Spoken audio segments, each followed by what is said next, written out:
So I discovered I know a Satanist recently. Shout out to Jared. I figured I'd cover the subject of Satanism. I remember hearing all about Satanists sacrificing kids when I was little, so it's about time I talked about it. The main question on everybody's mind is this: is Satanism a cult? And the short answer is no. The longer answer is some denominations of it are. Let's get into it.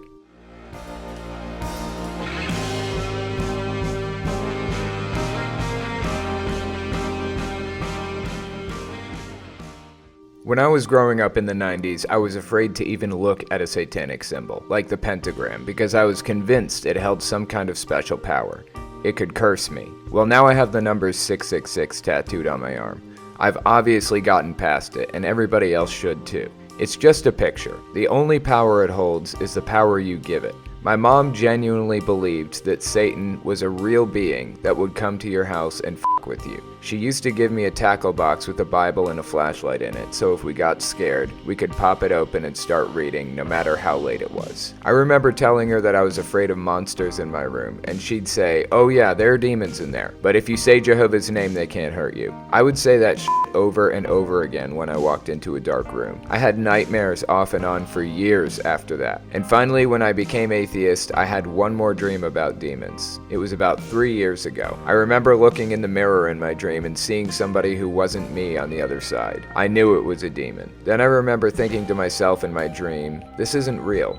This can't be real. Demons don't exist. And suddenly I started finding recording devices all over my house. It turned into aliens who were spying on me and dosing me with hallucinogenic drugs. I know, strange shit. Give me a break, it was a dream. But I haven't had a dream about demons since then. You never realize how deep that shit gets in you until years later, when you're still scraping it off with a palette knife. So was I the only one growing up in the 90s who had an irrational fear of demons pounded into my young, impressionable brain? Well, there was the whole satanic ritual abuse hysteria thing going on at the time, so probably not. The freakout started because some psychiatrist wrote a book called Michelle Remembers in 1980, and it was all about his patient named Michelle Smith, who the psychiatrist had helped uncover repressed memories about being abused by family members in satanic rituals where babies were being sacrificed and Satan appeared. As a psychology major, I have big problems with uncovering repressed memories. More often than not, they turn out to be complete fabrications, but the person remembers them as 100% real. It's exactly how Scientology does it, come to think of it. In Scientology, you go into a room with an auditor and they ask you questions. They ask what you're thinking about. You'll say, "I'm thinking about a farm." The auditor says, "Expand on it. What are you looking at?" You'll say, "I'm looking at a saloon." And they'll say, "Walk through the door. What do you see?" "I see the Old West."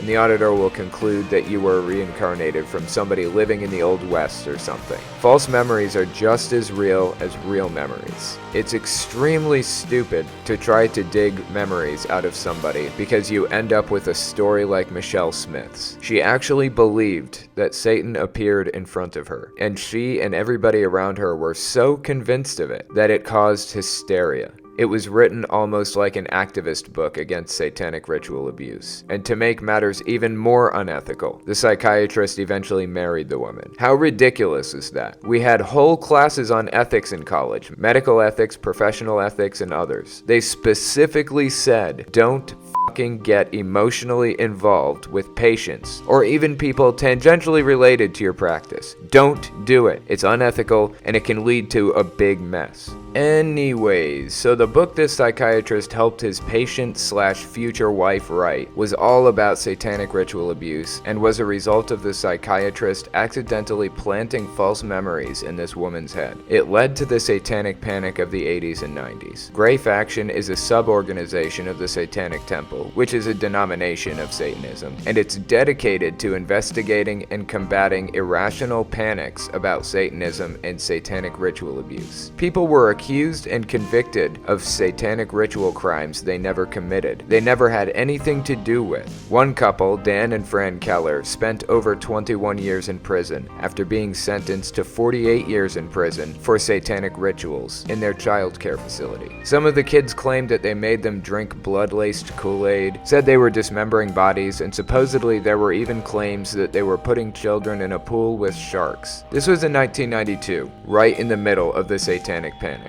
These people were eventually freed from prison and awarded about $3.4 million after getting out. They aren't the only ones who were convicted and sentenced for satanic rituals they never committed. It's ridiculous and heartbreaking. There are people sitting in prison to this day who are 100% innocent. Didn't do a goddamn thing. Society was just so worked up over this Satanism thing that they put special satanic cult investigators on the case to find any evidence they could. A modern day witch hunt. At least they aren't being burned alive this time, just injected with potassium chloride instead. Okay, sorry to get off on that tangent, but literally anybody could be accused of this kind of thing. I could be accused of it tomorrow and I'd have no way to defend myself because the foundation for the whole accusation is built on bullshit.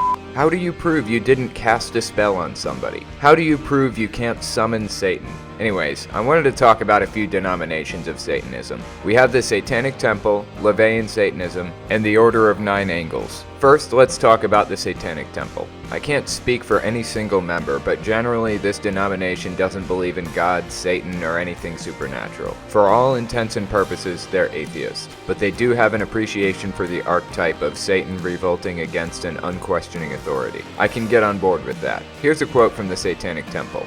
The idea that religion belongs to supernaturalists is ignorant, backward, and offensive. The metaphorical satanic construct is no more arbitrary to us than are the deeply held beliefs that we actively advocate for. Are we supposed to believe that those who pledge submission to an ethereal, supernatural deity hold their values more deeply than we? Are we supposed to concede that only the superstitious are proper recipients of religious exemption and privilege? In fact, Satanism provides us all that a religion should, without a compulsory attachment to untenable items of faith-based belief. It provides a narrative structure by which we contextualize our lives and works. It provides a body of symbolism and religious practice, a sense of identity, culture, community, and shared values.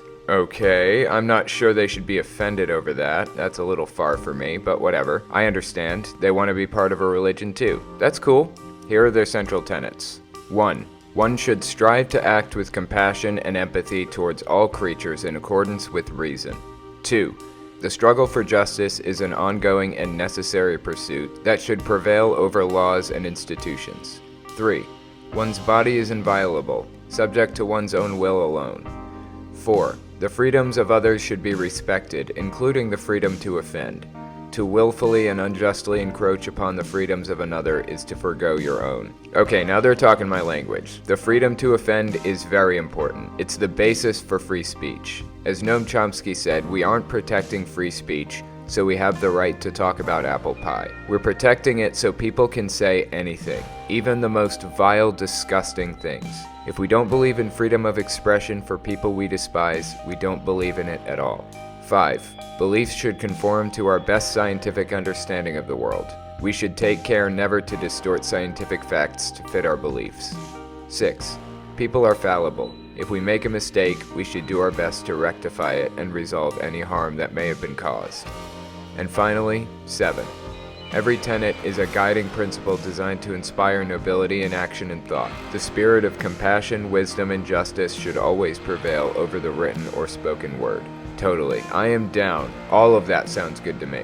Although after getting out of a cult, I seriously doubt I'll ever join another religion. Even one that doesn't believe in the supernatural. It's just not my cup of tea, though I do respect what they're doing. The next denomination I wanted to talk about is Laveyan Satanism. It's actually a fairly well-known denomination. I don't know about you guys, but I'm a huge fan of the show Silicon Valley, since I'm a software engineer. The character Guilfoyle on that show is a Laveyan Satanist, and he's hilarious. I've had people tell me I act a lot like him. Anyways, Satanism got a really big boost in the mid-1960s when Anton LaVey founded his Church of Satan in 1966. Then he wrote the Satanic Bible in 1969, and the Church of Satan kind kinda morphed into Laveyan Satanism eventually. LaVey was an atheist, and the church doesn't claim any kind of belief in Satan. They mostly use Satan as a symbolic figure, but they also believe in some forms of magic. They have two forms of magic, lesser and greater magic. And greater magic is a type of ritual practice designed to focus emotional energy for some purpose. It's a little too supernatural for me.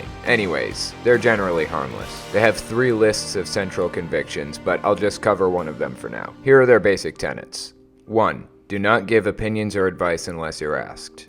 2. Do not tell your troubles to others unless you're sure they want to hear them. 3. When in another's lair, show them respect or else do not go there. Aw, that's cute, they call houses lairs. 4. If a guest in your lair annoys you, treat them cruelly and without mercy. 5. Do not make sexual advances unless you're given the mating signal. Oh, mating signal? What's the mating signal? Is that like the Batman signal? 6. Do not take that which does not belong to you unless it's a burden to the other person and they cry out to be relieved. Okay, I'm not sure what that means. Moving on. 7. Acknowledge the power of magic if you have employed it successfully to obtain your desires. If you deny the power of magic after having called upon it with success, you will lose all you have obtained. Okay, now they've lost me. Prove to me that you have magical powers and I'll believe it. Until further notice, f*** off. 8. Do not complain about anything to which you need not subject yourself. 9. Do not harm little children. Okay, I'm on board. Glad he included that. Even God didn't include that one in his big list of commandments. 10. Do not kill non-human animals unless you're attacked or for your food. I like this one too. 11. When walking in open territory, bother no one. If someone bothers you, ask them to stop. If they do not stop, destroy them.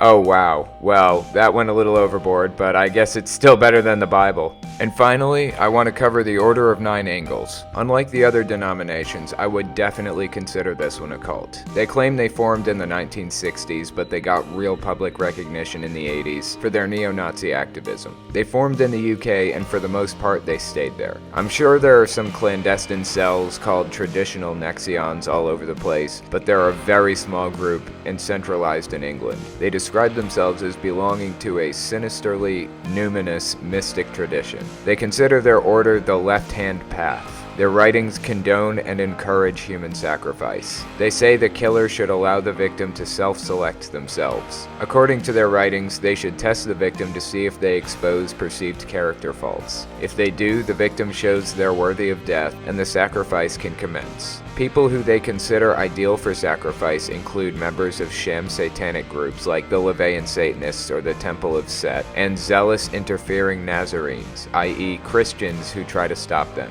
It also includes journalists, political activists, or business figures who interfere with the group's goals. That's pretty crazy. If you notice, you probably haven't heard of an Order of Nine Angles Satanist sacrificing anybody lately. That's partly because they're almost non-existent at this point, for one thing. If they were a real problem, I imagine we'd be hearing about the cult a lot in the news, much like we do Islam. And I'm sure right-wing Christians are just looking for an opportunity to pounce on Satanists. They don't really have any tenets like the others, they're just a crazy cult who believe in crazy shit like most other cults. As of now, I haven't seen any news reports of actual killings. If they started doing some really bad shit, I would call them out for it just like I do the others. Anyways, that's all I've got for you. Follow me on Twitter, Patreon, and Facebook. Thanks for watching.